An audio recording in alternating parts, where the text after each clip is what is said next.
Ladies and gentlemen, welcome back to the analysis of YOLENO TV. I hope you well from wherever you're watching this channel. Now, the story that is coming from the US is that Marco Rubio, who is the US Secretary of State, decided to cancel his trip of Nairobi. Marco Rubio was supposed to come to Nairobi on the 28th of April 2025. But then he abruptly cancelled this trip, and sources are attributing the move to Kenya's growing closeness with Beijing. There is also talk based on the People's Daily that one of the reasons why he has cancelled this trip is because of increasing corruption among top government officials and the fact that Ruto is accused of having ties to rebel groups in the DRC and Sudan. Now, we all remember that Kenya has recently faced criticism for hosting Sudan's rebel faction, the Rapid Support Force, in Nairobi, and Ruto's administration has also drawn attention over its support for certain rebels from the DRC. Now, these are some of the reasons why it's believed that US Secretary of State Marco Rubio could have intentionally cancelled the trip. Now, if you look at the timing of this cancellation, it is coming at a time whereby Ruto has already completed his first day in China. That also is coming at a time whereby Ruto publicly made a pronouncement about his intention to join the BRICS debate. Of course, US is not pro-BRICS. We all know that. And we know that the formation of BRICS was to counter US dollar. You see, the move to create BRICS was actually to come up with one currency that would be used in trade of oil. So I want us to explore this story further, ladies and gentlemen. But before you do that, please support this channel by liking and subscribing. And to our existing subscribers, I want to continue thanking you so much, because without you, this channel wouldn't have grown. I strongly believe, and because if you go to the People's Daily, you know, the front cover there, there's a title, or rather we can say there's a headline there that goes like this: queries after Trump's man cancels Kenya tour.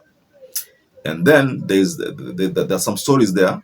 Let me just give you a brief of what it says. Trump shut down the United States Agency for International Trade, the government's arm for foreign funding, a move that dashed all hopes of Kenya ever receiving the anticipated billions of shillings. Government spokesperson Isaac Mwaura declined to comment on the cancellation of the visit as well. This must have the government must have received this news na mshtuko kidogo, because Ruto is going to be in China for 4 days.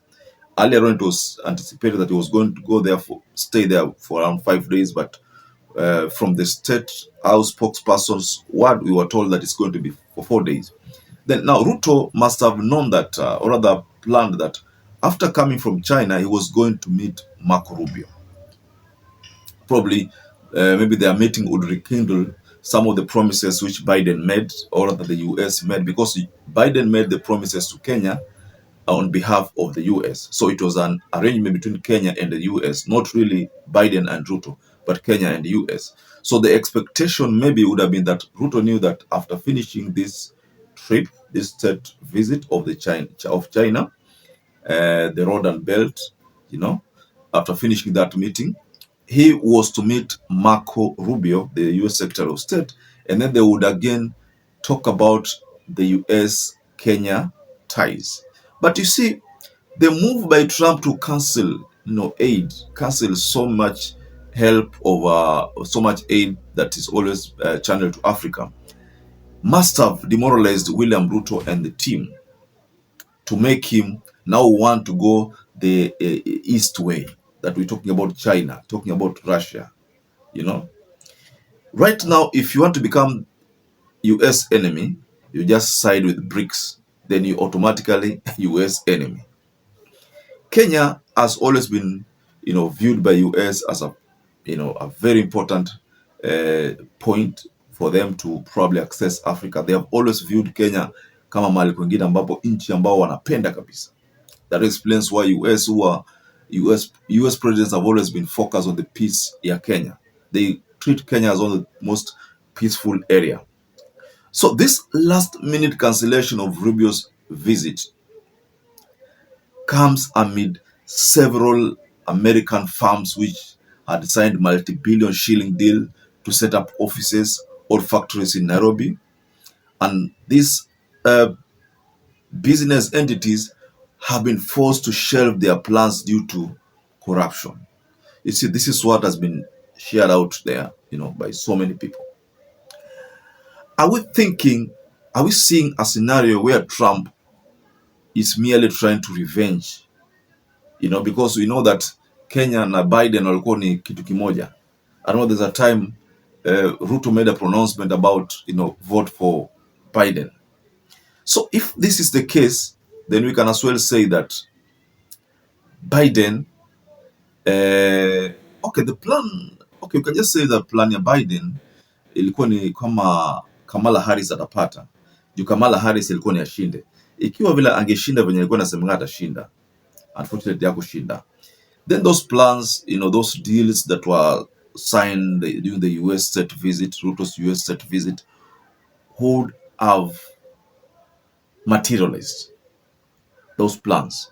But just because this never worked, the meeting, the win of Kamala Harris, haikufanyika. That explains why now it's not easy for Trump to support Kenya. Trump might maybe think of supporting Kenya, lakini Trump ukimwangalia venye yuko, how he handles things, yeye ni a no-nonsense kind of president. That's why right now the world is in tears, especially after the withdrawal of the US aid, after the imposing of taxation on the Chinese goods, this trade war.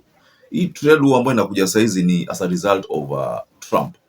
We remember when Trump was in power during his first term, this issue of Huawei walinyimwa ile fursa ya kutumia Android kwa their, in their smartphones, and that affected Huawei, and it forced China to come up with their own operating system akin to Android. But again, Android had hit the market, actually was very, very famous in the market, and there are so many programmers who are programming Android apps, so it was not easy for Huawei to simply come up with a new operating system na ishike market. So back then it was a trade war. We saw it, but that was brought by Trump again. So we are foreseeing a scenario here, probably one of the reasons why Marco Rubio canceled the trip. Seeing a scenario where, because Kenya's joined the enemy, gone to the enemy, and the enemy is China, there is no way US is going to again support Kenya. There's no way US is going to support Kenya. US might be looking for another ally within Africa. But at the moment, most African nations do not see US as an ally anymore because of the aid cancellation.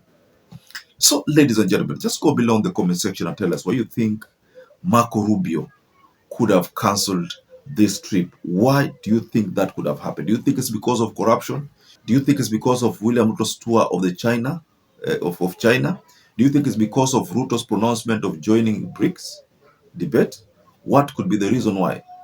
Or is it because Ruto talked about convincing other countries to go the BRICS way? You see, this is a direct insult on America. There was no way Marco Rubio was going to just come to Africa, na aje Kenya after those pronouncements. So, ladies and gentlemen, I'd like to rest my case there. But just go below in the comment section and tell us what you think about this explosive revelation. Perhaps if you're watching this video and you've not subscribed, take 1 second and subscribe, like this video. Until you catch up again, stay safe and stay blessed.